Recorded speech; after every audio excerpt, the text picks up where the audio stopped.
ಬೆಂಕಿಯ ಕೆನ್ನಾಲಿಗೆಗೆ shell oil ಗೋದಾಮು ಸಂಪೂರ್ಣ ಕರಗಿ ಹೋಗಿರುವ ದಾರುಣ ಘಟನೆ ಬೆಂಗಳೂರು ಗ್ರಾಮಾಂತರ ಜಿಲ್ಲೆಯ ಅಡಕಮಾರನಹಳ್ಳಿಯಲ್ಲಿ ನಡೆದಿದೆ.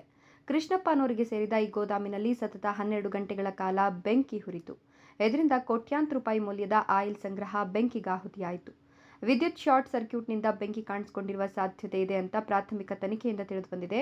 ಘಟನೆಯ ಸ್ಥಳಕ್ಕೆ ಆಗಮಿಸಿದ 60ಕ್ಕೂ ಹೆಚ್ಚು ಅಗ್ನಿಶಾಮಕ ಟ್ಯಾಂಕರ್ಗಳು ಮತ್ತು ರಾಜ್ಯದ ವಿವಿಧ ಭಾಗಗಳಿಂದ ಒಟ್ಟುಗೂಡಿದ ಅಗ್ನಿಶಾಮಕ ಸಿಬ್ಬಂದಿಗಳು ಪ್ರಾಣಪಣವಿಟ್ಟು ಬೆಂಕಿಯನ್ನು ನಂದಿಸಿದ್ರು. ಆದರೆ ನೀರಿನ ಕೊರತೆಯಿಂದಾಗಿ ಬೆಂಕಿಯನ್ನು ನಿಯಂತ್ರಿಸಲು ಸಿಬ್ಬಂದಿಗಳು ತೀವ್ರವಾಗಿ ಪರದಾಡಿದ್ರು. ಈ ಭೀಕರ ಬೆಂಕಿಯಿಂದ ಸುತ್ತಮುತ್ತಲಿನ ನಿವಾಸಿಗಳಲ್ಲಿ ಆತಂಕ ಮನೆ ಮಾಡಿತ್ತು. 10 ಕಿಲೋಮೀಟರ್ ದೂರದವರೆಗೂ ಬೆಂಕಿಯ ಜ್ವಾಲೆಗಳು ಕಾಣಿಸಿದ್ವು. ಸದ್ಯ ಮಾದನಾಯಕನಹಳ್ಳಿ ಪೊಲೀಸ್ ಠಾಣೆಯಲ್ಲಿ ಪ್ರಕರಣ ದಾಖಲಾಗಿದ್ದು ಪೊಲೀಸರು ತನಿಖೆಯನ್ನು ತೀವ್ರಗೊಳಿಸಿದ್ದಾರೆ. ಈ ಘಟನೆಯಿಂದ ಆಯಿಲ್ ಗೋದಾಮಿನ ಮಾಲೀಕರಿಗೆ ಭಾರಿ ಆರ್ಥಿಕ ನಷ್ಟವಾಗಿದ್ದು, ತನಿಖೆಯಿಂದ ಬೆಂಕಿಯ ನಿಖರ ಕಾರಣ ಮತ್ತು ಹಾನಿಯ ಪ್ರಮಾಣವನ್ನು ತಿಳಿದುಕೊಳ್ಳುವ ನಿರೀಕ್ಷೆ ಇದೆ.